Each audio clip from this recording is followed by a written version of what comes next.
Doctor Nagarjuna Gudipati, interventional cardiologist, Shreshta hospitals, Guntur. ఈరోజు అందరూ సమ్మర్‌లో మనకి కొబ్బరి నీళ్ళు బాగా ఇష్టంగా తాగుతారు. కానీ మీకు తెలుసా? ఒక లిమిట్ దాటితే కొబ్బరి నీళ్ళు గూడా హాని అని. మనకి కొబ్బరి నీళ్ళు అందరికీ ఇష్టం. ఎండాకాలంలో పర్టిక్యులర్‌గా మనకి డీహైడ్రేషన్ వచ్చినప్పుడు ప్రివెంట్ అవ్వడానికి కొబ్బరి నీళ్ళు రెగ్యులర్‌గా తీసుకుంటాం. And which is rich source of మనకి పొటాషియం గానీ, మినరల్స్ గానీ, ఎలక్ట్రోలైట్స్ గానీ మనకి కొబ్బరి నీళ్ళలో ఉంటుంది. అది చాలా మంచిది. కానీ దానికి ఒక లిమిట్ ఉంటుంది. సో, ఈ కొబ్బరి నీళ్ళలో మనకు అధికంగా కనిపించేదేంటి? పొటాషియం. పొటాషియం అనేది మనకి బాడీలో అదొక ఎలక్ట్రోలైట్.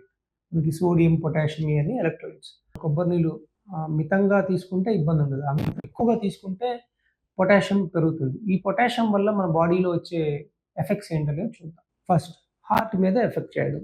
అంటే హైపర్‌కెలీమియా అంటాం. పొటాషియం ఎక్కువైపోతే బాడీలో హార్ట్‌కి రిథమ్ అంటే లయ తప్పుతుంది. హార్ట్ ఇర్రెగ్యులర్ బీటు వచ్చే అవకాశం ఉంటుంది. అది ఎవరిలో? మేజర్‌గా హార్ట్ ప్రాబ్లమ్ ఉండే వాళ్ళలో. అంటే హైపర్‌కెలీమియా వల్ల అరిథ్మియాస్ వస్తాయి. సో, అది మనకి తెలియకుండా ఎక్కువ తీసేసుకునే వాళ్ళకి పొటాషియం పెరగడం వల్ల వచ్చే side effect. Next kidney problem ఉండే వాళ్ళకి స్వతహాగా పొటాషియం మెటబలైజేషన్ కొంచెం ఇబ్బందిగా ఉంటుంది. అంటే మామూలుగా మనకి కిడ్నీస్ మన బాడీలో ఉండే సాల్ట్‌ని గానీ, పొటాషియంని గానీ అది కరెక్ట్‌గా వేరే చేసుకొని ఎంత కావాలో అంతే బాడీలో ఉంచి మిగతాది బయటికి పంపించేస్తుంది. సో, కిడ్నీ ప్రాబ్లమ్ వాళ్ళకి మెటబలైజేషన్ ఉండదు. అంటే బ్యాలెన్సింగ్ యాక్ట్ ఉండదు. సో, బాడీలో పొటాషియం ఎక్కువ చేరిపోవడం వల్ల మళ్ళీ కిడ్నీ గానీ, తర్వాత మళ్ళీ హార్ట్ గానీ ఎఫెక్ట్ అయ్యే అవకాశం ఉంటుంది. నెంబర్ 3 ఎక్కువ తీసుకోవడం వల్ల మనకి హార్ట్ పేషెంట్స్‌కి గానీ, తర్వాత బీపీ వాళ్ళకి కానీ వాటర్ ఓవర్ కన్జంప్షన్ అంటే లిక్విడ్ ఉంటుంది కదా! అది ఎక్కువ ఓవర్ కన్జంప్షన్ వల్ల బీపీ పెరగడం, కొంచెం హార్ట్ ఫెయిల్యూర్ సింప్టమ్స్ వర్సెన్ అవ్వడం ఉంటుంది. కొబ్బరి నీళ్ళు లిమిట్ అంటే రోజుకి 1 లేదంటే 2 గ్లాసులు తీసుకోవడం మంచిది. ఎందుకంటే మనకి బీపీ అన్నీ కూడా కంట్రోల్ ఉంటుంది. అదే 4, 5 గ్లాసులు తీసుకోవడం, ఇంకా వాటర్ బదులు ఇంకా కొబ్బరి నీళ్ళే తాగడం అనేది హానికరం. 4వది షుగర్ పెరుగుతుంది. కొబ్బరి నీళ్ళలో కూడా నేచురల్‌గా ఉండే షుగర్స్ ఉంటాయి. సో, ఇది మనం మితంగా తీసుకోనప్పుడు షుగర్ గూడా పెరిగే అవకాశం ఉంటుంది. కొబ్బరి నీళ్ళు తీసుకుంటున్నాము.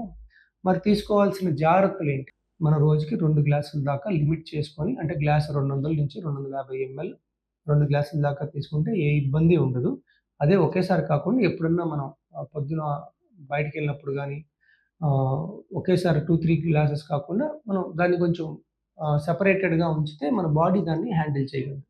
మీకు నిజంగా ఒక షుగర్ గానీ, కిడ్నీ ప్రాబ్లమ్ కానీ, హార్ట్ ప్రాబ్లమ్ గానీ ఉన్నప్పుడు హార్ట్ డాక్టర్‌ని గానీ, కిడ్నీ డాక్టర్ గానీ కన్సల్ట్ అవ్వండి.